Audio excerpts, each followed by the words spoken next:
Marcus Williams had spent the last 8 months living out of his 2004 Honda Civic, parked in different locations around downtown Portland to avoid drawing attention from police or parking enforcement.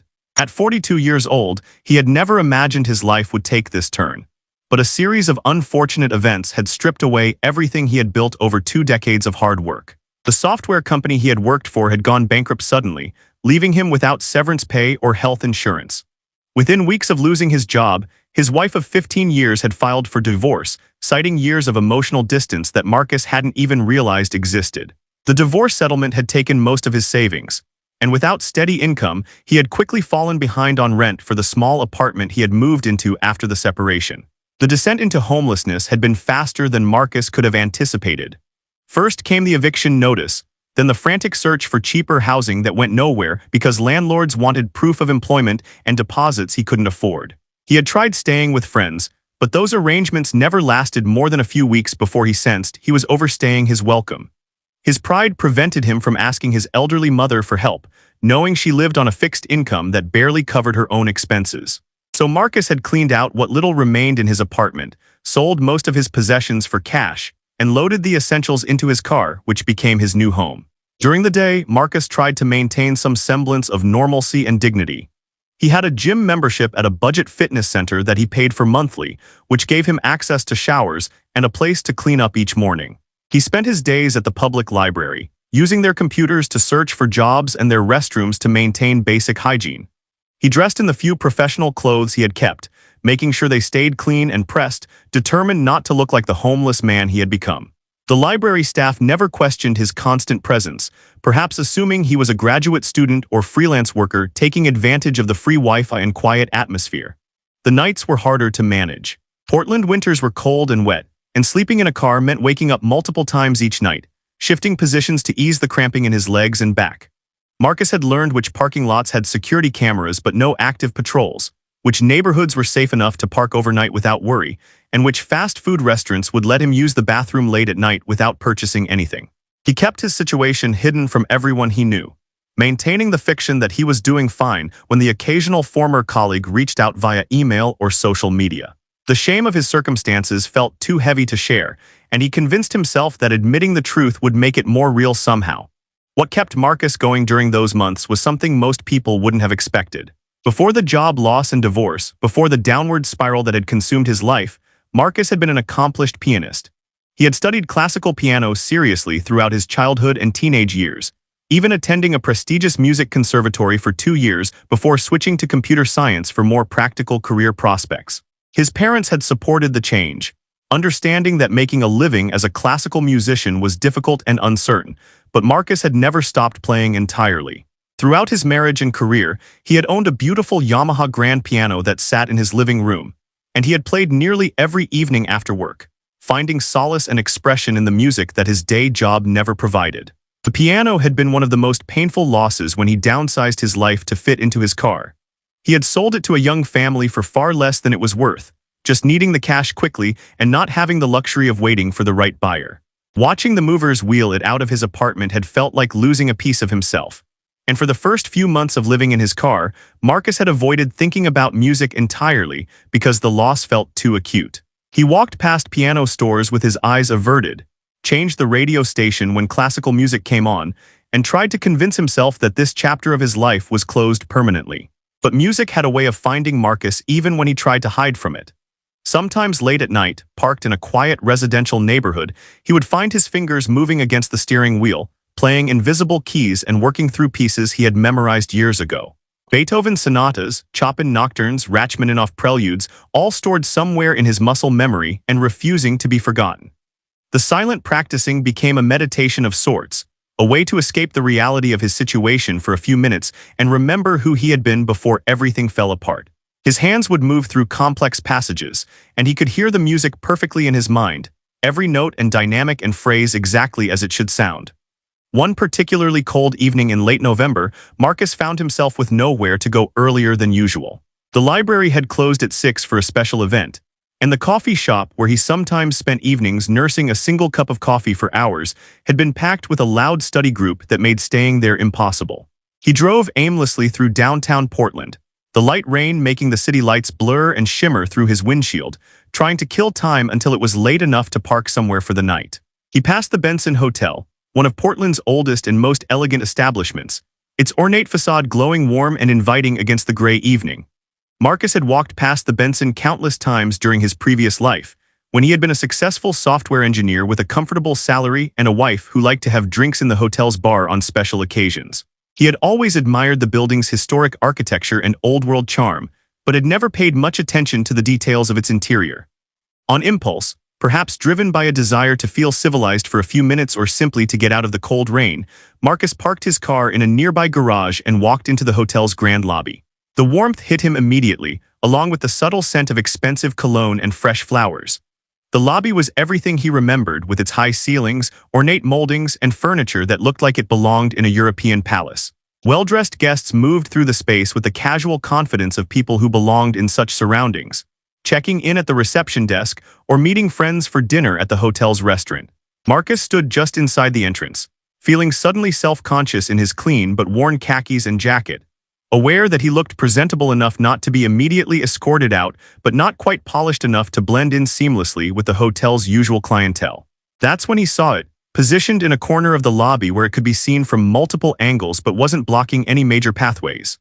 A beautiful grand piano, its black lacquer finish reflecting the lobby's ambient light, sat waiting with its bench neatly positioned and its fallboard closed. A small brass plaque nearby indicated that the piano was available for guest use, and Marcus felt his heart rate increase as he stared at the instrument.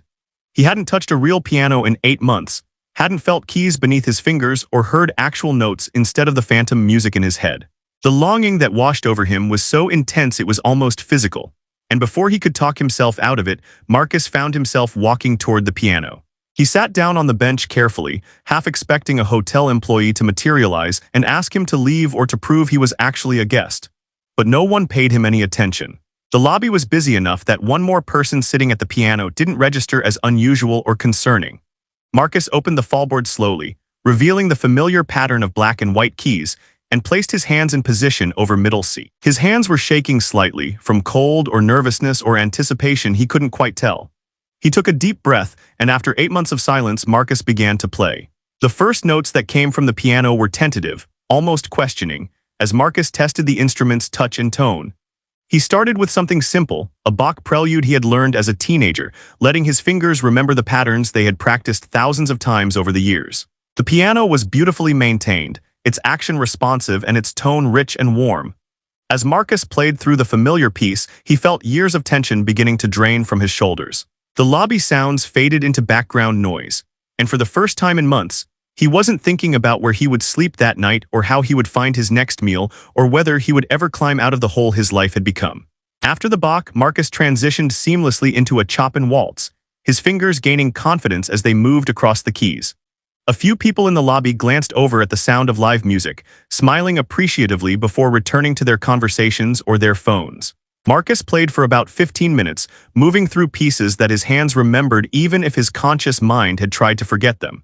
When he finally stopped, closing the fallboard gently and standing from the bench, he felt more centered than he had in months. The music had reminded him that not everything had been lost, that some part of who he had been still existed inside the person he had become. Marcus returned to the Benson Hotel the following evening, and then the evening after that. It became his new routine, arriving around 7 when the lobby was busy enough that one more person didn't attract attention, but not so crowded that the piano felt inappropriate to play.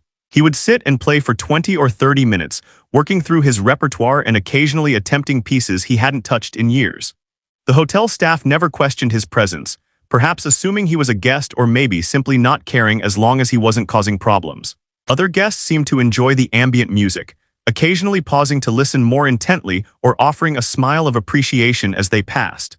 Playing the piano regularly again awakened something in Marcus that had been dormant during the worst months of his homelessness. He started paying more attention to his appearance, making extra effort to look presentable not just for job interviews, but for his evening performances at the hotel.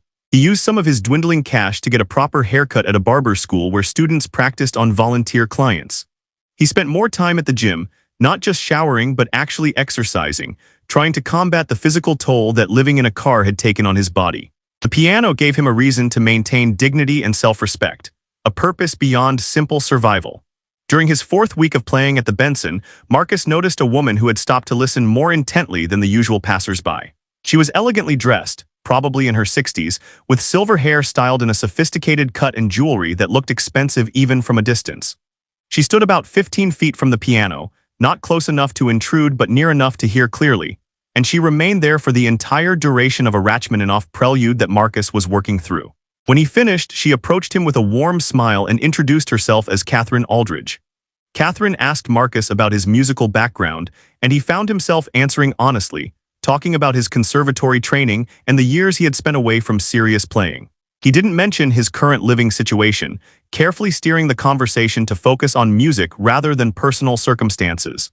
Catherine listened with genuine interest, then asked if Marcus had ever considered performing professionally. The question caught him off guard, and he laughed somewhat bitterly, explaining that he had chosen a different path long ago and that professional music performance wasn't really an option for someone his age without recent concert experience. But Catherine wasn't easily discouraged. She explained that she was on the board of directors for a local nonprofit called Portland Arts Access, which organized free concerts and cultural events for underserved communities throughout the city. They were always looking for talented musicians willing to perform at senior centers, community centers, homeless shelters, and other venues where people rarely had access to live classical music. The performances didn't pay much, usually just a small honorarium of $50 or $100 depending on the venue and length of performance, but Catherine thought Marcus's playing would be perfect for their programs. The irony wasn't lost on Marcus that he was being invited to perform at homeless shelters while he himself was homeless. But the opportunity felt like a lifeline, a chance to do something meaningful with the one skill he still possessed. He gave Catherine his email address when he checked daily at the library, and she promised to send him information about upcoming performance opportunities. They talked for a few more minutes about music and the importance of arts access, and then Catherine excused herself to meet friends for dinner, leaving Marcus sitting at the piano with a strange mixture of hope and disbelief. True to her word, Catherine emailed Marcus 3 days later with details about a performance opportunity at a senior living facility on the east side of Portland. The event was scheduled for 2 weeks away, a Sunday afternoon concert that would last about 45 minutes. The honorarium was $75, and they would provide the piano. Marcus wrote back immediately accepting the offer, then spent the next 2 weeks planning his program and practicing intensively. He extended his evening sessions at the Benson, working on pieces that would appeal to an elderly audience while showcasing his technical abilities. The performance at the senior living facility went better than Marcus had dared to hope. The residents were attentive and appreciative, some of them clearly moved by hearing live classical music in their activity room. Several approached him afterward to share their own memories of learning piano as children or attending concerts in their youth. The facility director thanked him profusely and asked if he would consider returning for their holiday program in December. Marcus left with $75 in cash, the most money he had earned in months, and something even more valuable than the payment, which was a renewed sense of purpose and competence. Catherine began sending Marcus regular performance opportunities, usually 2 or 3 per month at various locations around Portland. He played at community centers in low-income neighborhoods, at after-school programs for at-risk youth, at rehabilitation facilities and group homes. Each venue was different, each audience brought their own energy and appreciation, and Marcus found himself genuinely looking forward to these performances in a way he had never anticipated. The money wasn't enough to change his living situation, but it helped him maintain his gym membership and keep gas in his car and occasionally buy a hot meal, instead of relying on whatever he could assemble from convenience stores. More importantly, the performances gave Marcus's life structure and meaning beyond the daily struggle of homelessness. He had dates on his calendar to work toward, programs to prepare, and people who were counting on him to show up and do something he was genuinely good at. He started keeping a practice journal, noting which pieces worked well for different audiences and what he needed to work on technically. He researched composers and pieces he had never explored before, expanding his repertoire beyond the standard classical canon he had learned years ago. Word began to spread through Portland's small classical music community about the talented pianist performing at community venues through Portland Arts Access. A few local musicians came to hear him play, impressed by his technical facility and musical maturity. One of them, a violinist named James Chen, approached Marcus after a performance at a youth center and asked if he would be interested in collaborating on some chamber music performances. James was organizing a series of informal house concerts at various private homes around the city, and he needed a pianist for violin and piano sonatas by Beethoven and Brahms. Marcus agreed enthusiastically, thrilled at the prospect of playing chamber music again after so many years. He and James began rehearsing at James's apartment, working through the repertoire and discovering a natural musical chemistry that made the collaboration feel effortless. James never asked about Marcus's personal situation, perhaps sensing that there were boundaries Marcus wasn't ready to cross, and Marcus didn't volunteer information. They talked about music, about interpretive choices and technical challenges, and Marcus treasured these conversations almost as much as the playing itself. The house concerts that James organized introduced Marcus to a side of Portland's music scene he had never encountered during his previous life. These weren't formal performances in concert halls with ticket prices and programs printed on glossy paper. Instead, they took place in living rooms and converted garages. Intimate gatherings where 20 or 30 people crowded onto couches and folding chairs to hear live music performed by skilled musicians who played for love rather than money. The audiences were eclectic mixtures of serious classical music enthusiasts, curious neighbors, and people who simply appreciated supporting local artists.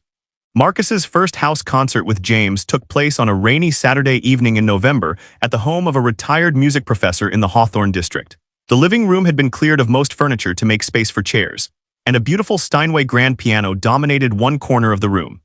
Marcus arrived early to warm up, his hands shaking slightly with nervousness that had nothing to do with the music and everything to do with the fear that someone might recognize him from his former life or somehow discover his current circumstances. But once he and James began playing the Beethoven Violin Sonata No. 5, known as the Spring Sonata, all anxiety fell away. The performance was transcendent in ways Marcus hadn't experienced in years. Playing with James required a different kind of attention than solo performance, a constant awareness of another musician's breathing and phrasing and interpretive choices. They had to listen to each other with complete focus, adjusting dynamics and tempo in real time to create a unified musical statement. The audience responded with palpable appreciation, completely silent during the performance and erupting into enthusiastic applause after each movement. During the post-concert reception, several people approached Marcus to compliment his playing and ask about his background. Conversations he navigated carefully while accepting their kind words with genuine gratitude. The house concerts became regular events, happening every few weeks at different locations around the city. Marcus and James developed a reputation for thoughtful, emotionally engaging performances, and the audiences grew larger as word spread through email lists and social media. The performances didn't pay much, usually just enough to cover gas money and maybe a meal. But they provided something Marcus valued more than money, which was connection to a community of people who cared about music and beauty and artistic expression. For a few hours each concert evening, Marcus could forget about the car he would return to later and the constant uncertainty of his daily existence. Between the Portland Arts Access performances and the house concerts, Marcus was now playing publicly 6 or 8 times per month. His skills had sharpened considerably through the constant practice and performance, muscle memory and technical facility returning to levels he hadn't maintained since his conservatory days. He tackled increasingly difficult repertoire, challenging himself with pieces he had always considered beyond his abilities. Late at night, parked in his usual spots around the city, he would practice silently on the steering wheel, his fingers running through complex passages while he visualized the keyboard and heard the music perfectly in his mind. In early December, Catherine Aldridge contacted Marcus with an unusual opportunity. The Portland Arts Access organization had been invited to participate in a holiday charity event at the Benson Hotel, the same place where Marcus had been playing informally for months. The hotel was hosting a fundraising gala for several local nonprofits, and they wanted to feature live musical performances throughout the evening. Catherine asked if Marcus would be willing to play piano in the lobby for 2 hours during the event, performing holiday music and classical pieces for the gala attendees. The payment would be $250, more than Marcus typically earned from 3 or 4 regular performances combined.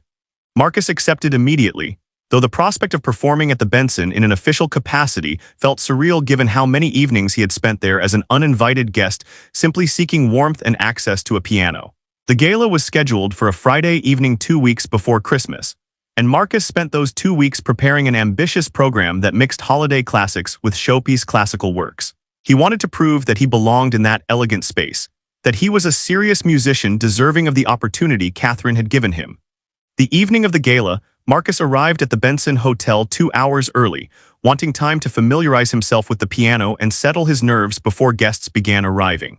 The lobby had been decorated lavishly for the holidays, with enormous wreaths and garlands and a massive Christmas tree sparkling with thousands of lights. The piano had been positioned more prominently than usual, situated where it would be visible from multiple areas of the lobby and the entrance to the ballroom where dinner would be served. Marcus wore the one suit he had managed to keep from his previous life, cleaned and pressed at a laundromat, with a new shirt he had purchased specifically for this performance using money from recent gigs. He started playing at 6 o'clock, as the first guests began arriving for the 7 o'clock dinner. He opened with some gentle holiday arrangements, White Christmas and Have Yourself a Merry Little Christmas, played with classical technique and sophisticated harmonies that elevated them beyond typical background music. As more guests arrived, dressed in evening gowns and tuxedos and expensive jewelry, Marcus transitioned into more substantive classical pieces. He played Debussy and Ravel, Chopin nocturnes and Liszt transcriptions, his fingers dancing across the keys with confidence born from weeks of intensive preparation. The lobby filled with elegantly dressed people moving between the bar and the ballroom, their conversations creating a sophisticated buzz of sound that blended with Marcus's playing. Some guests paused to listen more intently, drinks in hand, clearly appreciating the quality of the performance. Others simply enjoyed the music as atmospheric enhancement to their evening, but Marcus didn't mind.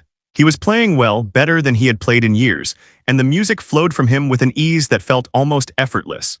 About 45 minutes into his performance, Marcus noticed a small crowd beginning to gather near the piano, people who had stopped their conversations to listen more carefully. He was in the middle of a Chopin ballade, a lengthy and technically demanding piece that required complete concentration and flawless technique.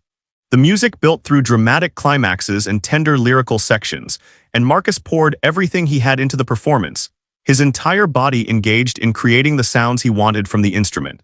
When he finished, the crowd that had gathered broke into spontaneous applause, far more enthusiastic than the polite acknowledgement he had been receiving throughout the evening.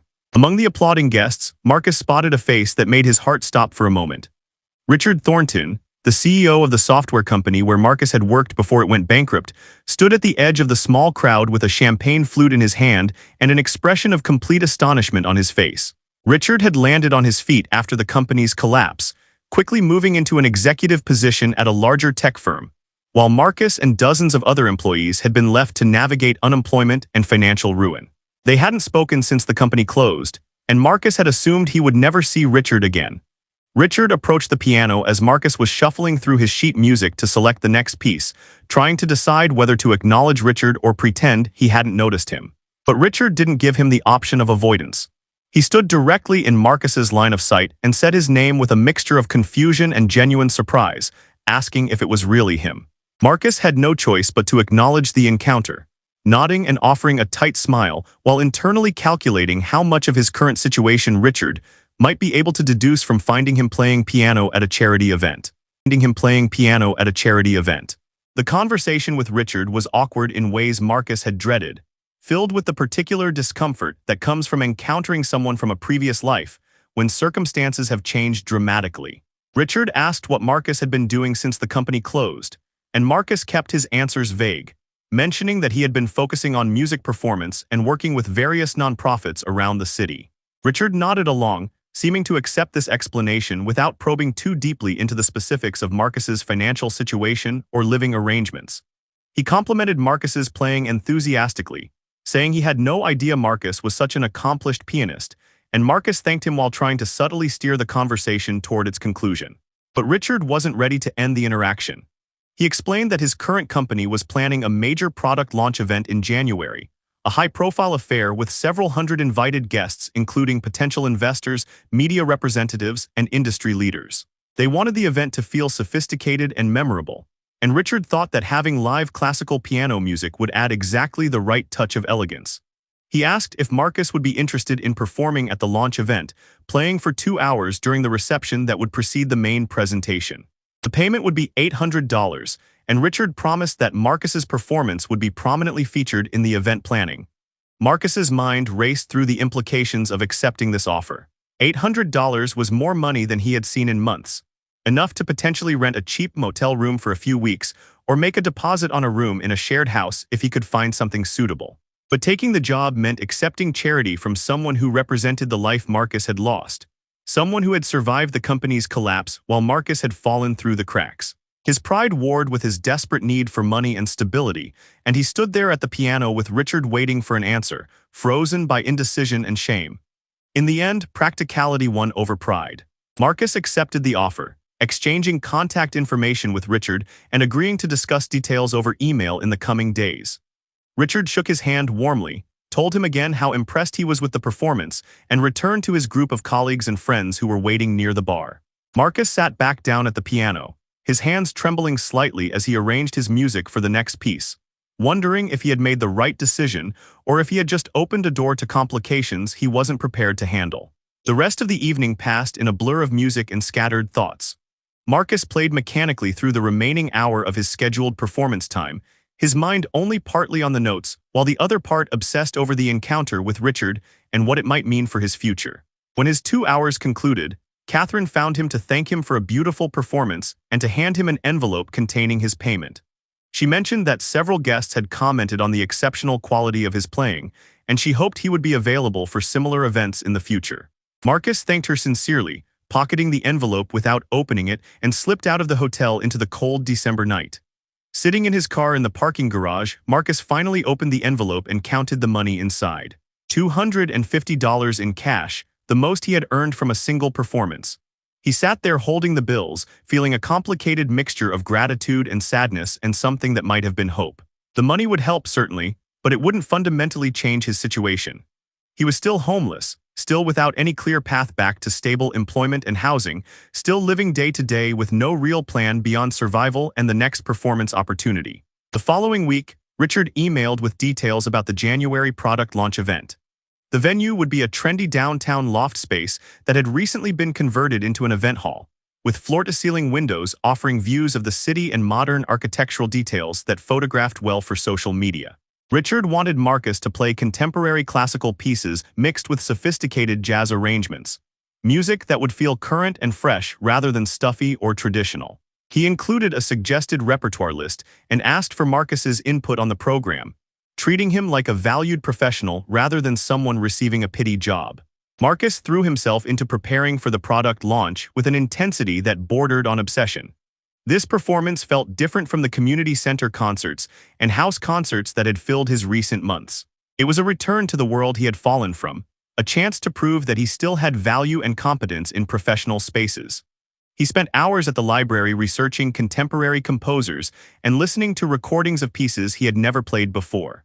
He extended his practice sessions at the Benson lobby, working on technically challenging modern works that required different skills than the romantic repertoire he usually favored. Christmas came and went with barely any acknowledgement from Marcus. He had no family to visit beyond his mother, who lived 3 hours away, and believed he was doing fine based on the carefully edited updates he provided during their infrequent phone calls. He spent Christmas Day at a community meal served at one of the churches downtown, surrounded by other homeless individuals and volunteers wearing Santa hats and expressions of determined cheerfulness. The food was good and the people were kind, but Marcus felt disconnected from the whole experience, his mind already focused on the January performance and what it might mean for his future. As the new year arrived, Marcus's performance schedule intensified. He had become one of Portland Arts Access's most requested musicians, regularly booked for multiple events each week. The combination of his technical skill, professional demeanor, and genuine connection with diverse audiences made him valuable to the organization. And Catherine had started paying him slightly more than other performers because she knew he was reliable and excellent. The money still wasn't enough to rent an apartment or even a room in a house, but it kept him fed and mobile and practicing. The night before the product launch event, Marcus did something he hadn't done in months, which was spend money on a hotel room. He used a significant portion of his recent performance earnings to book a cheap room at a budget motel near the airport, wanting to ensure he would be well-rested and properly groomed for the performance. The room was basic and slightly shabby, but having access to a real bed and a private bathroom felt like unimaginable luxury after months of sleeping in his car. He took a long hot shower, set multiple alarms on his phone, and slept more soundly than he had in recent memory. The product launch event took place on a Friday evening in mid-January, and Marcus arrived at the venue an hour early to set up and warm up. The space was even more impressive than Richard's description had suggested, with exposed brick walls, polished concrete floors, and modern furniture arranged in conversational groupings throughout the large open area. A beautiful Steinway grand piano had been positioned near the windows, its black finish gleaming under carefully arranged spotlights. Catering staff moved efficiently through the space, setting up bars and arranging appetizer displays, while audiovisual technicians tested screens and microphones for the presentation that would follow the reception. Marcus sat at the piano and ran through scales and arpeggios, testing the instrument's responsiveness and adjusting to its particular touch and tone. The piano was magnificent, far better than anything he had played in recent months, and he felt a surge of excitement about performing on such a quality instrument. Richard stopped by briefly to thank him for coming and to introduce him to a few of the company's marketing staff, who asked if Marcus needed anything before the event began. Marcus assured them he was all set, and they returned to their pre-event preparations, leaving him alone with the piano and his thoughts. The guests began arriving at 6:30, and Marcus started playing as the first clusters of well-dressed professionals entered the space. He opened with a contemporary piece by Philip Glass, its repetitive patterns and subtle variations creating an atmospheric backdrop that felt modern and sophisticated without demanding too much attention. The music filled the large space beautifully, the piano's tone carrying clearly even as conversation levels rose with the growing crowd. Marcus watched people arrive in groups, air-kissing and shaking hands, and accepting glasses of wine from circulating servers, the familiar rituals of professional networking events that he had once participated in regularly. As the room filled to capacity with what looked like 300 or 400 people, Marcus transitioned into more varied repertoire. He played arrangements of jazz standards reimagined with classical technique, pieces by contemporary composers like Arvo Pärt and John Adams, and even a few carefully selected pop songs transformed into sophisticated piano works. His programming choices were perfect for the audience, providing enough musical interest to reward active listening, while remaining accessible enough to function as elegant background music for those focused on conversation and networking. About 45 minutes into the reception, Marcus noticed a shift in the room's energy. More people were gathering near the piano, conversations pausing as guests turned their attention toward the music. He was playing a complex arrangement of a jazz standard, his hands moving rapidly across the keys in a display of technical virtuosity that was impossible to ignore. The piece built to a dramatic climax, and when Marcus played the final chord, applause erupted from the crowd gathered around him, genuine and enthusiastic appreciation that spread through the entire room. Richard materialized beside the piano with a microphone in hand, his face flushed with excitement and what might have been a few glasses of wine.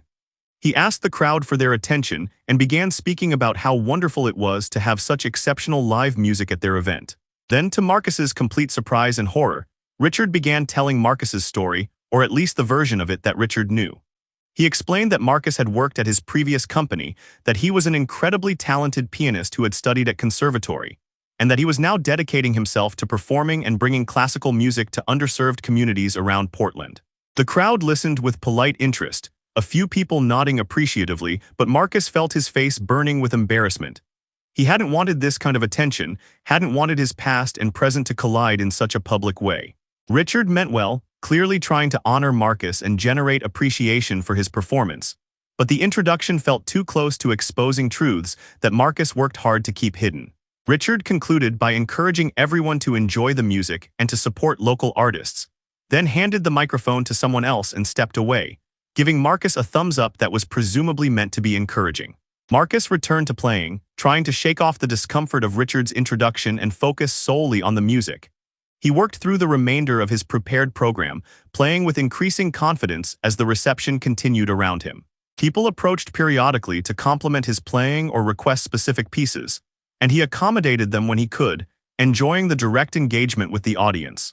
One woman asked for Claire de Lune, and Marcus obliged, playing Debussy's beloved masterpiece with the kind of tender expressiveness that brought tears to several listeners' eyes.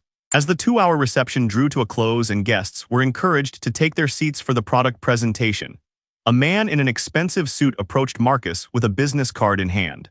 He introduced himself as David Kim, explaining that he was the director of development for the Portland Symphony Orchestra.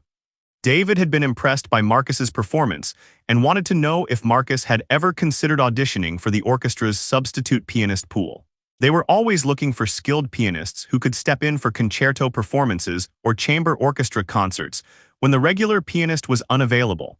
and David thought Marcus's playing demonstrated the technical facility and musical maturity they looked for in substitutes. The conversation felt surreal, like something happening to someone else while Marcus watched from outside his own body.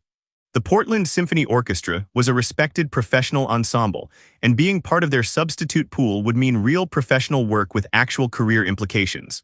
David explained that substitute work didn't pay as much as regular orchestra positions, and the schedule was unpredictable since it depended on when the regular pianist had conflicts, but it could potentially lead to more permanent opportunities. He encouraged Marcus to attend the orchestra's upcoming auditions and gave him detailed information about the repertoire requirements and application process. Marcus accepted the business card with shaking hands and thanked David profusely, promising to seriously consider the audition opportunity. After David walked away to join the seated audience for the presentation, Marcus sat at the piano in a state of shock, trying to process what had just happened. In the space of a single evening, he had performed for hundreds of people, received genuine professional recognition for his playing, and been offered a potential pathway back into legitimate musical work. The $800 Richard would pay him felt almost secondary to these other developments, though the money remained crucially important for his immediate survival.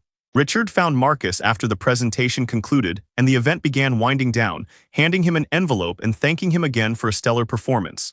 Several company executives had commented on how the live music had elevated the entire event, Richard explained, and he hoped they could work together again in the future. He asked for Marcus's address so the company could send tax forms for the payment, and Marcus had to improvise quickly, giving the address of a UPS store where he had rented a mailbox specifically for situations like this.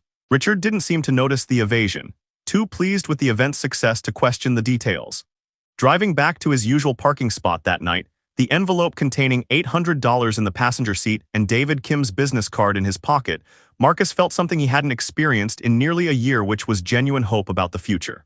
The symphony orchestra audition represented a real opportunity, a chance to use his skills in a professional context that could potentially lead to stable income and a path out of homelessness. The thought was intoxicating and terrifying in equal measure, bringing with it the fear that he might fail the audition or that even if he passed, it wouldn't be enough to fundamentally change his circumstances. Over the following weeks, Marcus dedicated himself to preparing for the symphony audition with single-minded focus. He obtained the required repertoire list, which included challenging excerpts from piano concertos and chamber works that would test both his technical abilities and his sight-reading skills. He practiced obsessively during his evening sessions at the Benson Hotel, working through difficult passages until his fingers ached and his mind felt oversaturated with notes and rhythms. Catherine noticed his increased intensity and asked if everything was okay, and Marcus finally shared with her about the audition opportunity, his voice catching with emotion as he explained what it could mean for his future. Catherine became one of Marcus's biggest supporters in preparing for the audition, connecting him with other musicians who had gone through similar processes and offering to arrange practice sessions on better pianos than the Benson's lobby instrument. She introduced Marcus to a retired symphony pianist who agreed to coach him through some of the most challenging excerpts, providing insight into what the audition panel would be listening for and how to present himself professionally during the audition process. The coaching sessions took place at the retired pianist's home, in a beautiful practice room with a concert grand piano, and Marcus felt both grateful and self-conscious about accepting such generous help. The audition took place on a Saturday morning in early February at the symphony's rehearsal hall, and Marcus arrived 30 minutes early with his hands sweating and his heart racing. A dozen other pianists were auditioning for the same substitute pool positions, most of them younger than Marcus and several of them current graduate students at university music programs. Marcus felt suddenly aware of his age and his years away from serious classical performance, the imposter syndrome washing over him in waves as he sat in the waiting area listening to other candidates warm up with casual displays of technical brilliance. When his turn came, Marcus walked into the audition room where a panel of 3 judges sat behind a long table with score sheets and pencils. They asked him to begin with the prepared excerpt from Mozart's Piano Concerto No. 23, and Marcus took a deep breath before placing his hands on the keys. The first few notes felt stiff and nervous, but then the music took over and his hands remembered what they knew, remembered years of training and recent months of intensive practice. He played through the Mozart with growing confidence, then sight-read an excerpt he had never seen before, then performed a contemporary work that tested his ability to navigate complex modern harmonies and rhythms. The entire audition lasted about 15 minutes, And when it concluded, the judges thanked him politely without offering any indication of how he had performed. Marcus left the room on shaking legs, bypassing the other waiting candidates to head directly to his car, unable to bear the thought of making small talk or waiting to hear anyone else's audition. He sat in the parking lot for 20 minutes, trying to calm his racing heart and evaluate his own performance objectively. He had played well, he thought, certainly not perfectly but competently and with genuine musicality. Whether it would be enough remained to be seen. 2 weeks later, Marcus received an email from David Kim informing him that he had been selected for the Portland Symphony Orchestra's substitute pianist pool. The email explained that he would be contacted when substitute needs arose, usually with at least a week's notice, but occasionally with shorter lead time if emergencies occurred. The pay rate was listed at $150 per rehearsal and $300 per performance, and substitutes were expected to prepare music thoroughly and conduct themselves professionally at all times. Marcus read the email 3 times, tears streaming down his face as the reality of the opportunity settled over him. His first call came just 10 days later, a request to substitute for an upcoming chamber orchestra concert featuring Mozart and Haydn symphonies. The regular pianist had a scheduling conflict, and they needed someone who could learn the parts quickly and rehearse with the orchestra that week. Marcus accepted immediately, then spent every available moment over the next 5 days learning the music and preparing for his first professional orchestra rehearsal in over 20 years. The rehearsal went smoothly, the conductor complimenting his preparation and the other musicians welcoming him warmly into the ensemble. The performance itself was transcendent in ways Marcus struggled to articulate even to himself. Sitting at the piano surrounded by professional string players, contributing his part to the larger musical conversation, feeling the collective energy of talented musicians creating something beautiful together, Marcus experienced a sense of belonging and purpose he had almost forgotten was possible. The audience's applause at the concert's conclusion felt like affirmation not just of the performance but of Marcus's worth as a musician and as a person. When he left the concert hall that night, payment check in hand, he felt like he had finally turned a corner in his long journey back from rock bottom. The symphony work remained sporadic and unpredictable, but it came regularly enough that Marcus could start planning more than just day-to-day. Combined with his ongoing Portland Arts Access performances and occasional private events like the product launch, he was earning enough money to finally consider renting actual housing. 3 months after his first symphony performance, Marcus moved into a tiny studio apartment in a modest neighborhood, saying goodbye to his Honda Civic as a sleeping quarters after nearly a year of homelessness. The apartment was small and sparsely furnished, but it had a real bed and a kitchen and a bathroom that was his alone, luxuries he no longer took for granted. Word of Marcus's story eventually spread through Portland's music community, not because he shared it, but because people talked and connections were made, and the talented homeless pianist who had played his way back to professional work became a narrative too compelling to remain private. A local journalist contacted him about writing a feature story, and after considerable hesitation, Marcus agreed, hoping that sharing his experience might help others understand the complexities of homelessness and the power of art to provide purpose and connection during dark times. The article ran in the city's alternative weekly newspaper, and the response was overwhelming, with messages of support and encouragement flooding Marcus's email and social media accounts. Today, Marcus continues performing with the Portland Symphony Orchestra as a substitute pianist, while maintaining his relationships with Portland Arts Access and various other musical organizations around the city. He has started teaching piano lessons to supplement his performance income, working with students of all ages who want to learn classical music. He still plays occasionally at the Benson Hotel lobby, though now as an invited guest rather than someone seeking warmth and access to an instrument. And he always remembers the months when that piano represented his only connection to the person he used to be and the person he hoped to become again. Like, share, and subscribe, don't miss it.